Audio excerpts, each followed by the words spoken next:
মাথা রাখবো কি ব্যাপার, স্বল্প সামনে নিয়ে যাচ্ছে, একটু সরাই দাও সামনে, অল্প হাত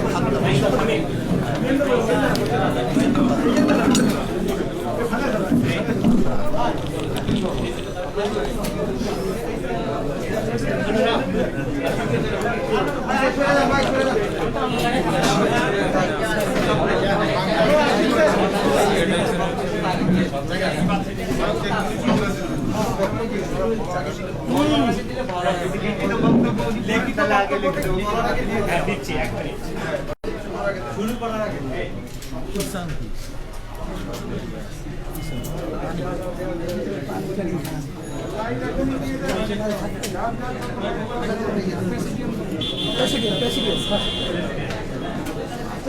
ঠিক আছে, ঠিক আছে, থাকেন, ঠিক কথা,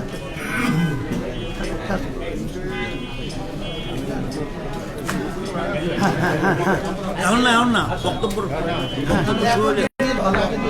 বক্তব্য শুরু হোক, তখন দেবে বক্তব্য শুরু হোক।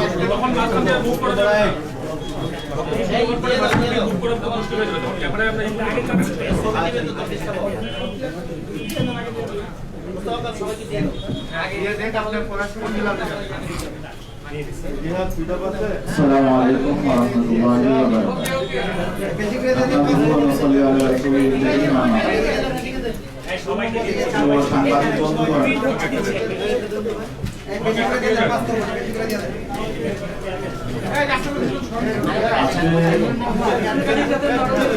আন্দোলন বাংলাদেশের উদ্যোগে ইসলামী আন্দোলন বাংলাদেশের মোহতারাম আমির হযরত পীর সাহেব চরমনাই আহ্বানে বাংলাদেশের বর্তমান অস্থিরতা ও উদ্ভূত পরিস্থিতি আলোকে আজকে সংবাদ সম্মেলন আয়োজন করা হয়েছে। আপনারা জানেন দেশে বর্তমানে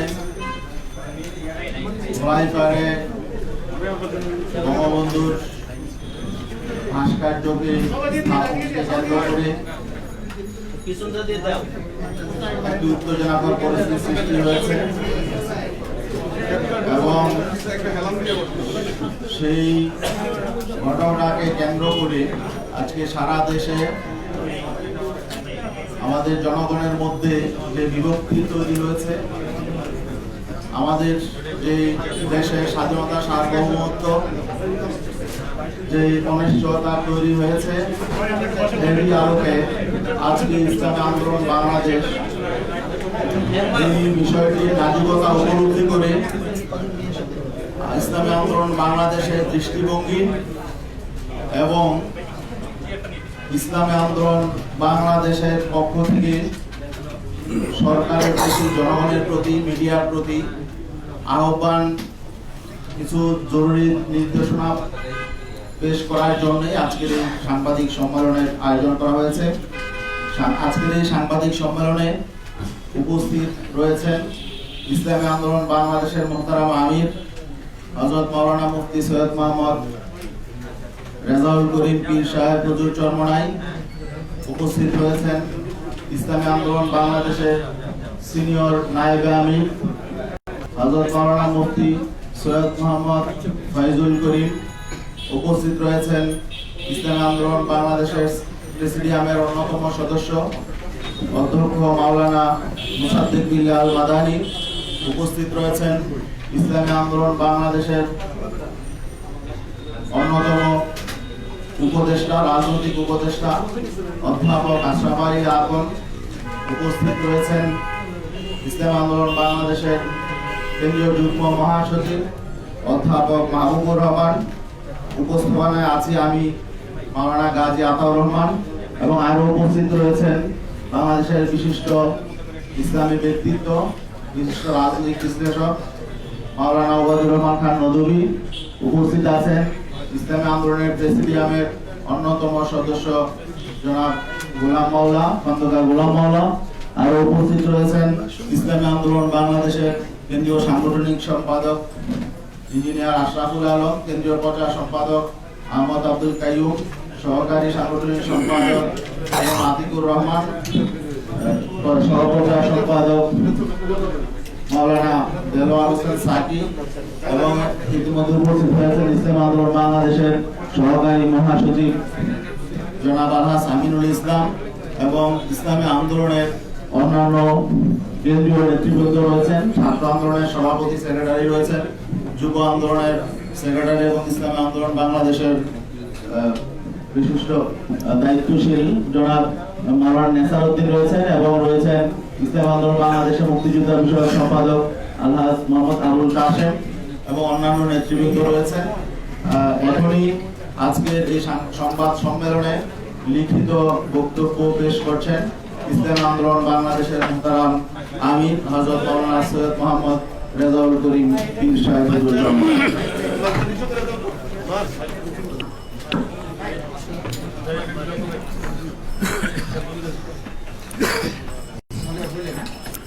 আসসালামু আলাইকুম ওয়া রাহমাতুল্লাহি ওয়া বারাকাতুহু। বিসমিল্লাহির রহমানির রহিম। নাহমাদুহু ওয়া নুসাল্লি আলা রাসূলিহিল কারীম, আম্মা বাদ।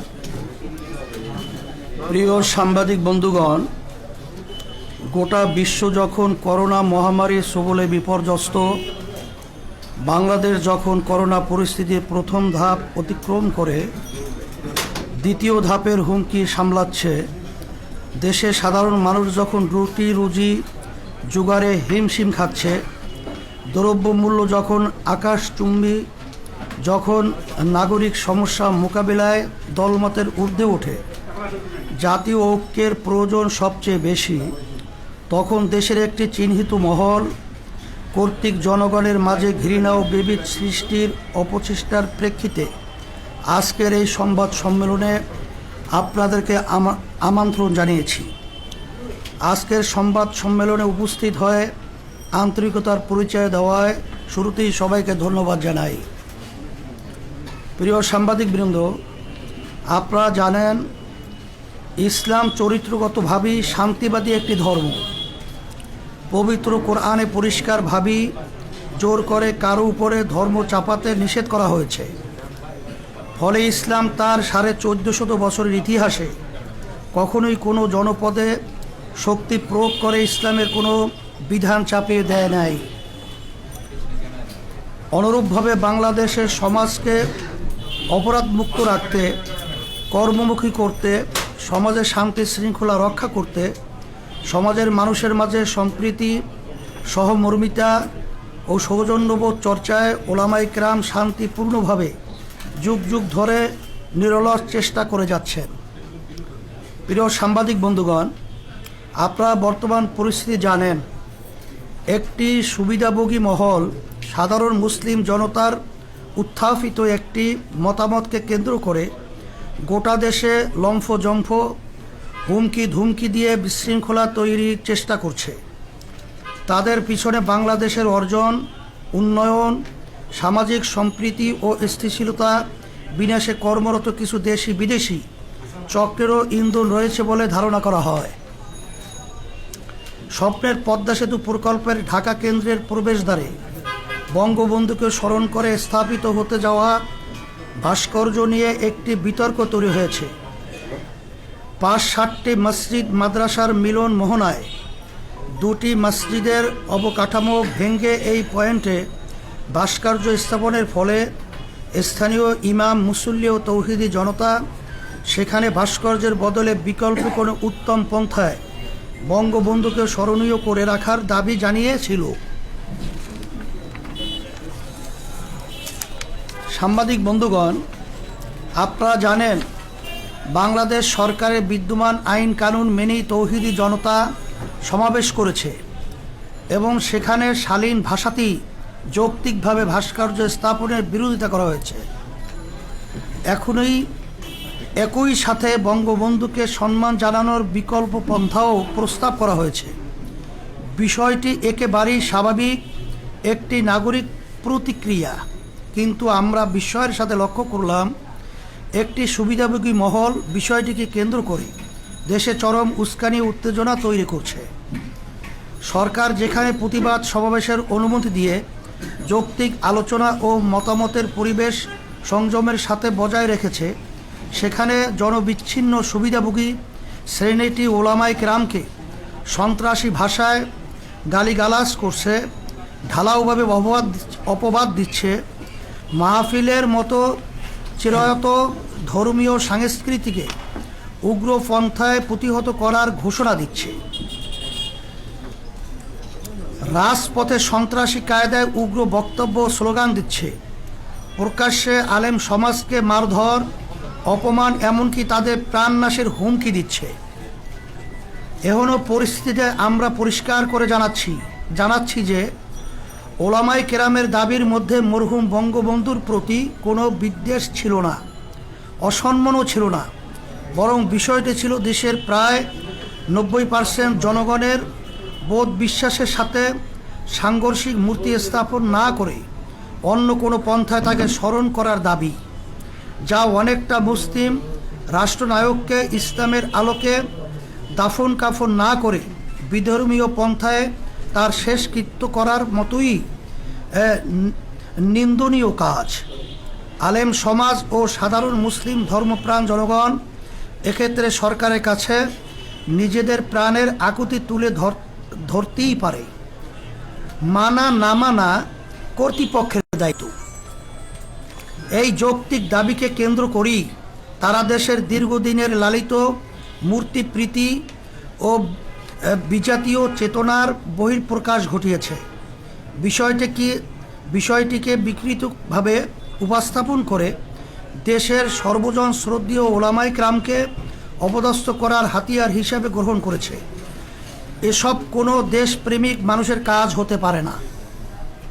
প্রিয় সাংবাদিক বন্ধুগণ, বাংলাদেশ স্বাধীন হয়েছে আজ 50 বছর হতে চলছে। ঐক্যবদ্ধ এই জাতি মাত্র 9 মাসে দেশটাকে স্বাধীন করেছে। এখানকার মানুষের ভাষা, সংস্কৃতি, ধর্ম প্রায় এক। এমন ঐক্যবদ্ধতা যে কোনো জাতির জন্যই গর্বের। কিন্তু আমরা দুঃখের সাথে লক্ষ্য করছি একটি মহল জনতার এই ঐক্যকে ছিন্ন ভিন্ন করতে চায়। বাংলাদেশ একটি গণতান্ত্রিক দেশ। দেশ পরিচালনায় প্রত্যেক নাগরিকের মতামত প্রকাশের এখতিয়ার রয়েছে। সরকারের কোনো সিদ্ধান্তের গঠনমূলক সমালোচনা ও বিরোধিতা সভ্য সমাজের একটি বৈশিষ্ট্য। কিন্তু বর্তমান ক্ষমতাসীন সরকারের কোনো কাজের সংশোধনমূলক পরামর্শ প্রদান, গঠনমূলক সমালোচনা বা বিরোধিতা করলেই চিহ্নিত মহলটি পাকিস্তানপন্থী, রাজাকার, আলবদর, সাম্প্রদায়িক, মৌলবাদী ইত্যাদি বলে ভিন্নমত পোষণকারীদের প্রতি হামলে পড়ে। এতে করে জনগণের মধ্যে ক্ষোভ ও বিভাজন তৈরি হয়। আমরা মনে করি বিষয়টি জাতীয় উন্নয়ন অগ্রগতির পথে অপ্রধান অন্তরায়। প্রসঙ্গত স্মরণ করিয়ে দিতে চাই, ইসলামী আন্দোলন বাংলাদেশের প্রতিষ্ঠাতা ও তার পরিবার 71 সালে একনিষ্ঠভাবে মুক্তি সংগ্রামের সহযোগী ছিলেন। তার দরবার ছিল এলাকার সকল ধর্মবর্ণের মানুষের আশ্রয়স্থল। বিষয়টি এলাকার মুক্তিযোদ্ধাদের মাঝে সর্বজন বিদিত। যারা এই বিষয়ে বিতর্ক করছে তারা মিথ্যার আশ্রয় নিয়ে মুক্তিযুদ্ধের চেতনাকে তামাশায় পরিণত করছে। আমরা এর তীব্র প্রতিবাদ ও নিন্দা জানাই। প্রিয় সাংবাদিক বন্ধুগণ, ওলামায়ে কেরাম কোরআন হাদিসের আলোকে তাদের মতামত জানান মাত্র তারা কখনোই কাউকে আইন হাতে তুলে নিতে বলেন না। একই ধারাবাহিকতায় ধোলাইপাড়ের মূর্তি নিয়ে তারা তাদের অবস্থান জানিয়েছেন। এর সাথে দেশের অন্য মূর্তি ভাঙ্গার কোনো সম্পর্ক নেই। বিচ্ছিন্ন কোনো ঘটনার সাথে ওলামায়ে কেরামের মতামতকে উদ্দেশ্যমূলকভাবে সম্পৃক্ত করা উলামা ও ইসলাম বিদ্বেষের নগ্ন বহিঃপ্রকাশ মাত্র। প্রিয় সাংবাদিক বন্ধুগণ, এখানে আরেকটি বিষয় উল্লেখযোগ্য।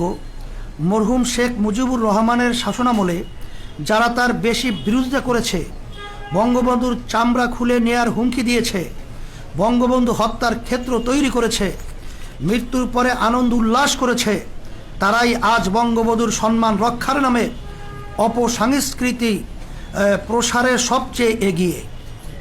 অবস্থার দৃষ্টি মনে হয় এরা বঙ্গবন্ধুর কন্যা ও মূল আওয়ামী লীগের চেয়েও বেশি মুজিব ভক্ত হয়ে গেছে। এখানে মনে হওয়া যৌক্তিক যে বঙ্গবন্ধুর সম্মান তাদের উদ্দেশ্য না, বরং তাওহীদ বিরোধী মূর্তিবাদী আদর্শ বিস্তারই তাদের মুখ্য উদ্দেশ্য, যা এদেশের বৃহত্তর জনগোষ্ঠীর চেতনা বিরোধী। তাছাড়া সরকারের উন্নয়ন বাধাগ্রস্ত করার এবং দেশের সামগ্রিক সম্প্রীতি ও শান্তি শৃঙ্খলা বিনষ্ট করাও তাদের দূরবর্তী লক্ষ্য। প্রিয় সাংবাদিক বন্ধুগণ, ভাস্কর্য মূর্তি ইস্যুতে চরম উস্কানির মুখেও দেশের শান্তি ও স্থিতিশীলতা বজায় রাখার স্বার্থে ইসলামী আন্দোলন বাংলাদেশ সীমাহীন ধৈর্যের পরিচয় দিয়ে এসেছে। কিন্তু এরই মাঝে গতকাল মুক্তিযুদ্ধ মঞ্চ নামের একটি ভুইফোর সংগঠন ইসলামী আন্দোলন বাংলাদেশের সিনিয়র নায়েবে আমির মুফতি সৈয়দ মোহাম্মদ ফয়জুল করিমের নামে একটি জঘন্য মিথ্যা মামলা দায়ের করেছে। সঙ্গে আরও দুইজন বিশিষ্ট আলেম আল্লামা জুনায়েদ বাবুনগরী ও মাওলানা মামুনুল হকের নামেও মিথ্যা মামলা দায়ের করা হয়েছে। আমরা বিষয়টিকে রাজনৈতিক ইস্যু মনে করিনি, যে কারণে ধৈর্যের সাথে পরিস্থিতি পর্যবেক্ষণ করেছি মাত্র। আমরা আমাদের দলীয় ব্যানারে বা কোনো সহযোগী সংগঠনের ব্যানারে কোনো কর্মসূচিও দেইনি। উগ্রবাদী শক্তি ও তাদের উচ্ছৃঙ্খল সহযোগীরা আমাদের নীরবতাকে দুর্বলতা ভেবেছে।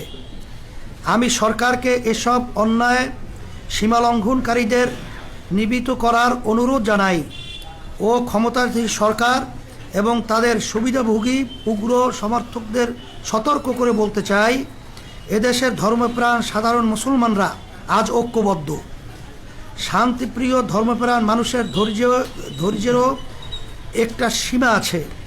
আমরা অনেক অপমান সহ্য করেছি। সরকার যদি তাদের সুবিধাভোগী উগ্র সমর্থক এবং দেশের বিরুদ্ধে ষড়যন্ত্রকারী শক্তিগুলোর বাড়াবাড়ি ও উস্কানিমূলক কর্মকাণ্ড বন্ধ করতে ব্যর্থ হয়, তাহলে সাধারণ দেশপ্রেমিক জনতা ও ধর্মপ্রাণ মানুষ তাদের বিরুদ্ধে প্রতিরোধ গড়ে তুলতে বাধ্য হবে। প্রিয় সাংবাদিক বন্ধুগণ, মূর্তি বা ভাস্কর্য নিয়ে বিরাজমান পরিস্থিতিকে আমরা দেশ বিরোধী অপশক্তির চক্রান্ত আকারে দেখছি। আমরা মনে করছি ওরা বাংলাদেশের মানুষের ঐক্য বিনষ্ট করে ভিনদেশি এজেন্ডা বাস্তবায়ন করতে চায়, সামাজিক ও ধর্মীয় অস্থিতিশীলতা তৈরি করতে চায়। এ বিষয়টিতে সরকারের অবস্থান নিয়েও আমরা হতাশ। সাধারণ মানুষের নিয়মতান্ত্রিক একটি দাবিকে কেন্দ্র করে যখন কুচক্রী মহল দেশে ওলামাদের বিরুদ্ধে উগ্রতা ছড়াচ্ছে, তখন তারা তা দমন না করে আরও উৎসাহ দিচ্ছে। আমরা মনে করি তাদের এই ভূমিকা বরং বন্ধুকে ছোট করছে, তার সম্মানকে মানুষের চেতনার সাথে সাংঘর্ষিক অবস্থানে ঠেলে দিয়েছে, অথচ এর কোনো দরকার ছিল না। জনগণ মনে করছে সরকার তাদের ব্যর্থতা, দুর্নীতি এবং অনিয়ম আড়াল করতেই এই অপকৌশলের আশ্রয় নিয়েছে। পরিশেষে আজকের সংবাদ সম্মেলন থেকে আমরা ইসলামী আন্দোলন বাংলাদেশের সিনিয়র নায়েবে আমির, দেশের বিশিষ্ট রাজনৈতিক ও ধর্মীয় ব্যক্তিত্ব মুফতি সৈয়দ মোহাম্মদ ফয়জুল করিম, আল্লামা জুনায়েদ বাবুনগরী এবং মাওলানা মামুনুল হক এর মিথ্যা মামলা প্রত্যাহারের দাবি জানাচ্ছি। পাশাপাশি যারা দেশের ওলামা সমাজকে এবং সম্মানিত ধর্মীয় ব্যক্তিদেরকে অশালীন ভাষায় গালিগালাজ করে, কটূক্তি করে, ব্যঙ্গ কার্টুন প্রকাশ করে, অপমান অপদস্থ করে, প্রাণনাশের হুমকি দেয়, সংঘাত মারামারি ও মল্লযুদ্ধের আহ্বান জানায়, তাদের বিচারের আওতায় এনে শাস্তির দাবি করছি। আমরা আশা করছি সরকার আমাদের যৌক্তিক দাবি মেনে নিয়ে দেশকে অস্থিতিশীল পরিস্থিতির হাত থেকে রক্ষা করার উদ্যোগ গ্রহণ করবে। আর সরকার যদি ষড়যন্ত্রকারীদের নিয়ন্ত্রণে ব্যর্থ হয়, তাহলে ইসলামী আন্দোলন বাংলাদেশ নিজেদের নিরাপত্তা, মর্যাদা, মত প্রকাশের স্বাধীনতা ও নাগরিক অধিকার রক্ষার প্রয়োজনেই দেশের জনগণকে সঙ্গে নিয়ে বৃহত্তর কর্মসূচি দিতে বাধ্য হবে। আবারও সবাইকে আন্তরিক ধন্যবাদ জানিয়ে শেষ করছি। আল্লাহ হাফেজ, সবাইকে ধন্যবাদ। প্রিয় সাংবাদিক বন্ধুগণ, এই লিখিত মোহতারাম আমিরের লিখিত বক্তব্যের আলোকে যদি আপনাদের কোনো প্রশ্ন থাকে তাহলে প্রশ্নগুলো দয়া করে উপস্থাপন করুন। আমার প্রশ্ন হলো ভাই কোন পত্রিকা আছে, কোন পত্রিকা যে আমার প্রশ্ন হলো স্বাধীনতা বঙ্গবন্ধু শেখ মুজিবুর রহমান সাহেব আমাদের সংবিধানের অবিচ্ছেদ্য অংশ বলে সরকার দাবি করছে এবং মনে করছে, আর ভাস্কর্য বিরোধী আন্দোলনের আপনার কতজন প্রতিবাদ করার চেষ্টা করছেন, সেটা সংবিধানের স্পষ্ট লঙ্ঘন বলে সরকার দাবি করছে। এই বিষয়ে আপনাদের বক্তব্য কি? এখানে আমরা ইসলামী আন্দোলন বাংলাদেশ পরিষ্কারভাবে আমরা আজকে আমাদের লিখিত বক্তব্যে কথাটা পরিষ্কারভাবেই আসছে। তারপরেও যেহেতু আপনি প্রশ্ন করছেন, ইসলামী আন্দোলন বাংলাদেশ আমরা ইসলাম নীতি আদর্শ লালন করি। ভাস্কর্য এবং মূর্তির ব্যাপারে ইসলাম কি সমাধান দিয়েছে, শরিয়াত কোরআন এবং হাদিস কি সমাধান দিয়েছে, বাংলাদেশের সকল উল্লেখযোগ্য হক্কানি ওলামাই কেরাম একত্রিত হয়ে ইসলামের যে এ ব্যাপারে যে সিদ্ধান্তগুলো তাদের মতামত প্রকাশ করেছে, এটা যদি সংবিধানের সাথে সাংঘর্ষিক আমি মনে করি না। কারণ বাংলাদেশ সরকার তার নির্বাচনের আগে তার নির্বাচনী ইশতেহারে প্রকাশ করেছেন যে সে যদি সরকার যদি গঠন করতে পারে, তারা যদি বিজয় লাভ করে, তারা ইসলাম বিরোধী শরিয়া বিরোধী কোনো আইন পাশ করবে না। বিধায় তার কথাকেই আমরা সমর্থন হিসাবেই ইসলামের নীতি আদর্শ, ভাস্কর্য, মূর্তি এটার ব্যাপারে কি সিদ্ধান্ত, এটাই আমরা আমাদের ইসলামী দৃষ্টিতে আমাদের মতামত প্রকাশ করেছি। বিষয়টা হচ্ছে কুষ্টিয়াতে মূর্তি ভাঙা হয়েছে। আমি সময় টিভি থেকে বলছি, কুষ্টিয়াতে যে মূর্তি ভাঙা হয়েছে এই বিষয়ে আপনাদের সমর্থন আছে কি নাই? এ ব্যাপারে আমরা পরিষ্কারভাবে আজকে আমাদের লিখিত বক্তব্যে আমরা কথাটা উল্লেখ করেছি যে আমরা শুধুমাত্র ইসলামের দৃষ্টিতে ভাস্কর্য মূর্তির ব্যাপারটা পরিষ্কারভাবে আমরা ইসলামের দৃষ্টিতে মতামত প্রকাশ করেছি। কিন্তু মূর্তি ভাঙ্গা বা কাউকে উস্কিয়ে দেওয়া বা মূর্তি ভাঙ্গার ব্যাপারে কোনো মতামত আমরা প্রকাশ কোনো ওলামায়ে কেরাম করেন নাই, আমরাও করি নাই এবং আইন শৃঙ্খলা আমরা হাতেও তুলে নিইনি। একটা ব্যাপার জানতে চাই, এই মূর্তি ভাঙাটা আপনার কাছে কি মনে হয় এটা কি ঠিক হয়েছে নাকি ঠিক হয়নি? মূর্তি ভাঙ্গার ব্যাপারে আমরা পরিষ্কারভাবে আজকেও বলেছি, যদি এ ধরনের কেউ উদ্দেশ্য প্রণোদিতভাবে এ ধরনের আচরণ করে থাকে, এটা সম্পূর্ণ নিয়ম বহির্ভূত এবং এটা উদ্দেশ্য প্রণোদিত। এবং সাথে সাথে সরকারকে বলবো যে এটা সঠিক তদন্তের মাধ্যমে যে আসলে মূলত আমরা বিষয়টাকে যে বিভিন্ন কায়দায় যে সিসি ক্যামেরা রয়েছে তার যে ধরনটা আমরা লক্ষ্য করছি, এটা আমাদের কাছে প্রশ্নবিদ্ধ। এটা সঠিক ভাবে তারা তদন্তের মাধ্যমে দোষীদের ব্যাপারে তারা ব্যবস্থা নেবে, এটা আমরাও সমর্থন করি। আমার নাম হচ্ছে মোস্তফা মল্লিক, আমি চ্যানেলের বিশেষ প্রতিনিধি। আপনি একটা জায়গায় বলেছেন যে চক্রান্ত আকারে আপনারা দেখছেন এবং এটা বলছেন যে তারা ভিন দেশি এজেন্ডা বাস্তবায়ন করতে চায়। আপনার এই তৃতীয় পক্ষ শক্তিটাকে কাকে বোঝাচ্ছেন? এটা আপনার তালাশ করে বের করে নেবেন। তবে আমরা আজকে তাদের যে লক্ষ্য উদ্দেশ্য, তারা অনেক সময় সরকারের কার্যক্রমকেও তারা সমালোচনা করে। এটা কোনো গোষ্ঠীকে, যেমন নাকি আমরা এখানে ওবায়দুল কাদের সহ, ওবায়দুল কাদের আমাদের বর্তমানে আওয়ামী লীগের সেক্রেটারি জেনারেল, সে বিভিন্ন এই ধরনের সংগঠন যারা নাকি উস্কানিমূলক এবং বিশৃঙ্খলা সৃষ্টির জন্যে তারা কার্যক্রম পরিচালনা করছে, ভুইফুর হিসেবে তাদেরকে আখ্যা দিয়েছে। আমরা আমাদের বক্তব্য সেই ধরনের কথাটাই আমরা আজকে উল্লেখ করেছি। আপনাদের যে বৃহত্তর কর্মসূচির কথা বললেন, বৃহত্তর কর্মসূচি কি ধরনের কর্মসূচি আপনারা দিতে পারছেন? সেটা সময়ের ব্যবধানে অবস্থার পরিপ্রেক্ষিতে আমরা সেভাবে পরামর্শ ভিত্তিক আপনাদেরকে জানাবো ইনশাআল্লাহ। আসলে এখানে একটা কথা স্পষ্ট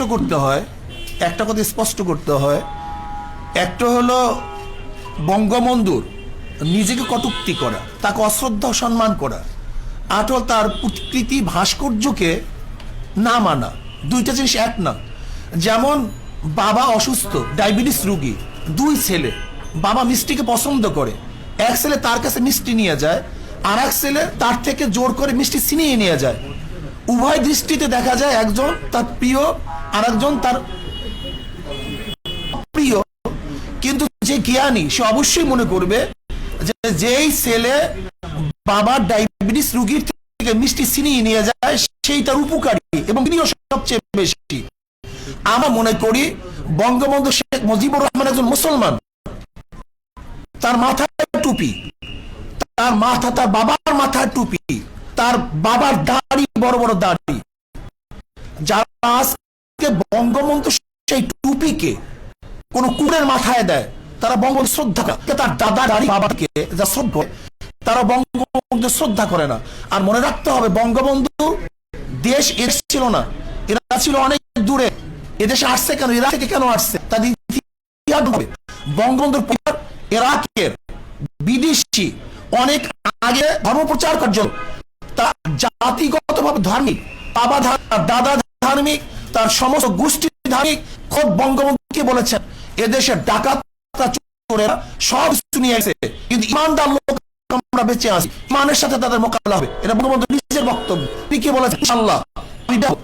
কাজী যারা বঙ্গবন্ধুকে আক্রান্ত করতেছে, যারা বঙ্গবন্ধুর চামড়া দিয়ে ঢুকঢুকি এবং জুতা বক্তব্য দিয়েছে, আজকে আমরা দেখছি এই তারাই আজকে এই মুক্তিযোদ্ধা হিসাবে তারা আপন হিসাবে স্বীকৃতি পাইতেছে। আমি মনে করি বাস্তবায়ন চায়, যারা এই দেশ দখল থেকে হুমকি দেয় বান করতে চায়, এরা হয়তো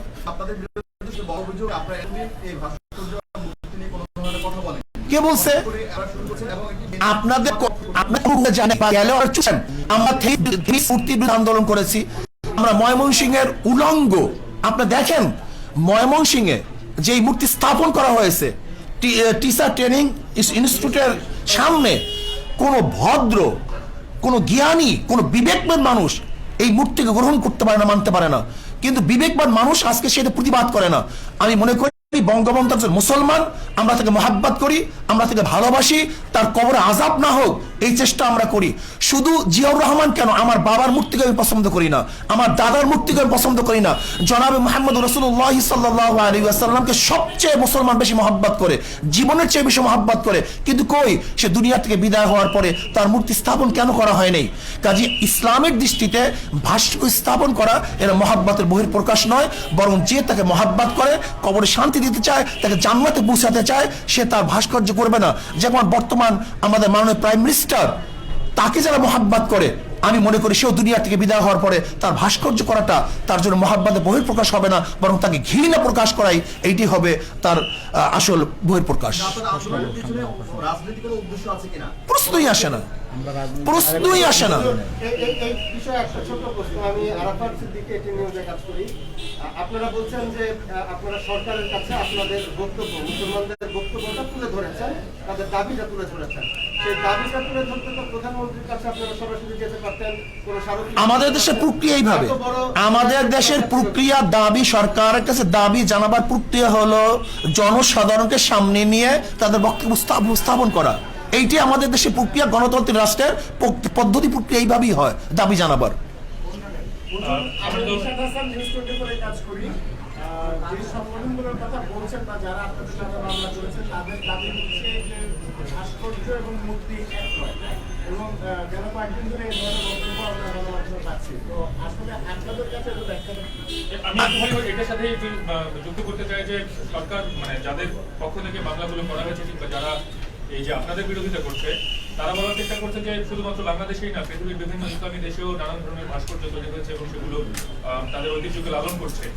সুতরাং ভাস্কর্য এবং মূর্তি এক না, এবং ভাস্কর্য আসলে শরীয়ত বিরোধী নয়, এবং যারা ভাস্কর্য বিরোধিতা করছে তারা ধর্মের অবজ্ঞা দিচ্ছে। আপনাদের যুক্তিটা ব্যাস, আলহামদুলিল্লাহ, কত সহজ। যদি তারা ভাস্কর্য স্থাপন করে মূর্তি স্থাপন করবে না, যদি এটা সরকারের আন্তরিকতা হয়, তাহলে এখন প্রমাণ করা দরকার ভাস্কর্য মূর্তি এক কি এক না। যদি এক না হয় তাহলে দ্বিতীয় প্রশ্ন আসবে, আর যদি এক হয় তাহলে তারা ফিরে আসবে। আমি প্রশ্ন করতে চাই, যারা মূর্তি স্থাপন করে তাদেরকে কি বলা হয়? ভাস্কর বলা হয়। আর যারা ভাস্কর্য স্থাপন করে তাদেরকে বলা হয়, তাদের ভাস্কর বলা হয়। সহজ কথা। মূর্তি স্থাপন, মূর্তি যে বানায় তাকেও ভাস্কর বলা হয়, যে ভাস্কর বানায় তাকেও ভাস্কর বলা হয়। গতকালকেও যে বঙ্গবন্ধুর যে কুষ্টিয়ায় মূর্তি ভাঙা হয়েছে, বা আপনারা যেটা বলেন ভাস্কর্য ভাঙা হয়েছে, কলকাতার অনলাইন পত্রিকায় নিউজ হয়েছে যে বাংলাদেশে বঙ্গবন্ধুর মূর্তি ভাঙায় নিয়ে উত্তেজনা তৈরি হয়েছে। এবং কলকাতা আনন্দবাজার পত্রিকা সহ অনেক পত্রিকার আমাদের কাছে রেফারেন্স আছে যে সেখানে মহাত্মা গান্ধীর যে ভাস্কর্য এটাকে মূর্তি বলা হয়েছে, এবং লেনিনের যে ভাস্কর্য এটাকে মূর্তি বলা হয়েছে, বিবিসিতে বলা হয়েছে। লেনিনের 100 বছর পূর্তিতে আনন্দবাজার সেটা সম্পাদকীয় করেছে, তাই না? এবং সেই যে বিভিন্ন জাদুঘরে প্রিয়াঙ্কা চোপড়া এবং এই যে শ্রীদেবী তাদের মূর্তি স্থাপন করা হয়েছে, এটাকে মূর্তি বলা হয়েছে। তো পূজা করে না কেউ, তো ভাস্কর্য। শুনে স্পষ্ট ইসলামের দৃষ্টিতে আমি পরিষ্কারভাবে বলতে চাই, একটা হলো ভাস্কর্য বা মূর্তি স্থাপন করা, আর সেটাকে পূজা করা। যদি কেউ মূর্তিকে পূজা করে সেটা শিরক হবে, আর স্থাপন করে হারাম হবে, নাজায়েজ হবে। যেমন কেউ যদি মদ পান করে হারাম হবে, কেউ যদি জায়েজ মনে করে বেঈমান হবে, কুফুর হবে। কেউ নামাজ না পড়লে ফাসেক হবে, কেউ অস্বীকার করলে কাফের হবে। ঠিক কেউ মূর্তি স্থাপন করলে এটা হারাম হবে, নাজায়েজ হবে। কেউ সেখানে সেজদা করলে, তার কাছে আরাধনা করলে সেটা শিরক হবে। একই জিনিস।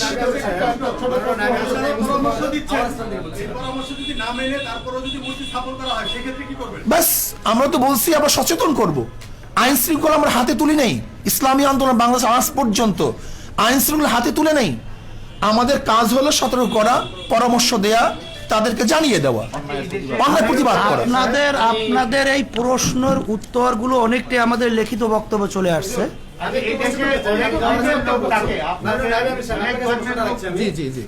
হলো যে ভাস্কর্য ভাঙার আন্দোলন নিয়ে বা বর্তমানে কিছু বক্তব্যকে ঘিরে দেশের 3 জন আলেমের নামে রাষ্ট্রদ্রোহ মামলা হয়েছে, সেখানে আপনিও আছেন।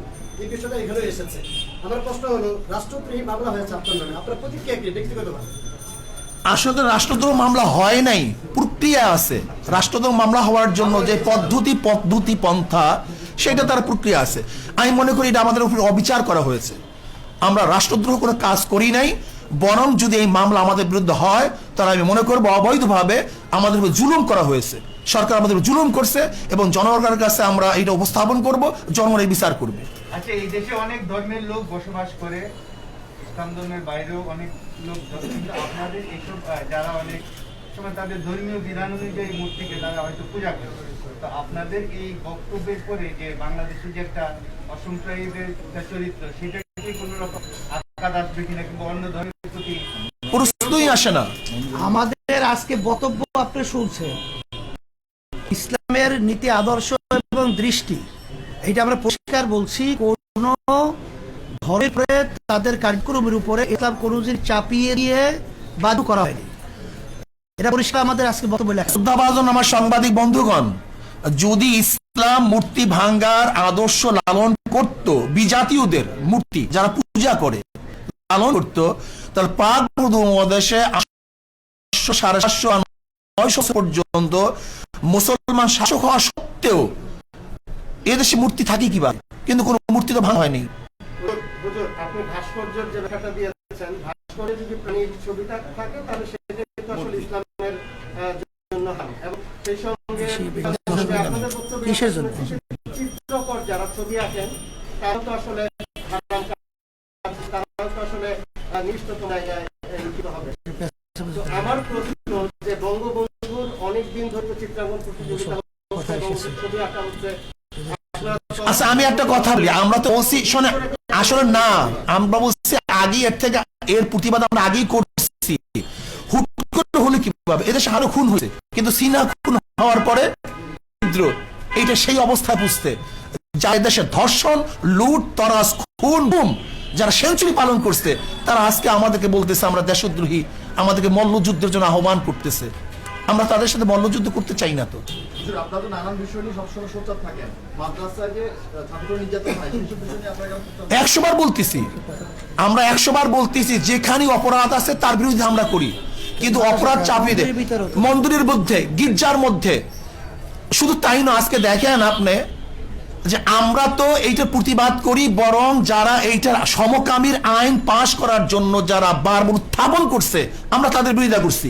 কাজে এইটার বিরোধিতা আমরা, শুধু তাই নয়, আজকে দেখেন হুমায়ুন আহমেদের ঘেটো ছেলে কমলা, ঘেটু পুত্র কমলা, এই ঘেটু পুত্র কমলার এই সিনেমার মাধ্যমে, নাটকের মাধ্যমে এইটা তো গোটা দুনিয়ার মধ্যে ছড়িয়ে দেওয়ার অপচেষ্টা তারা করছে।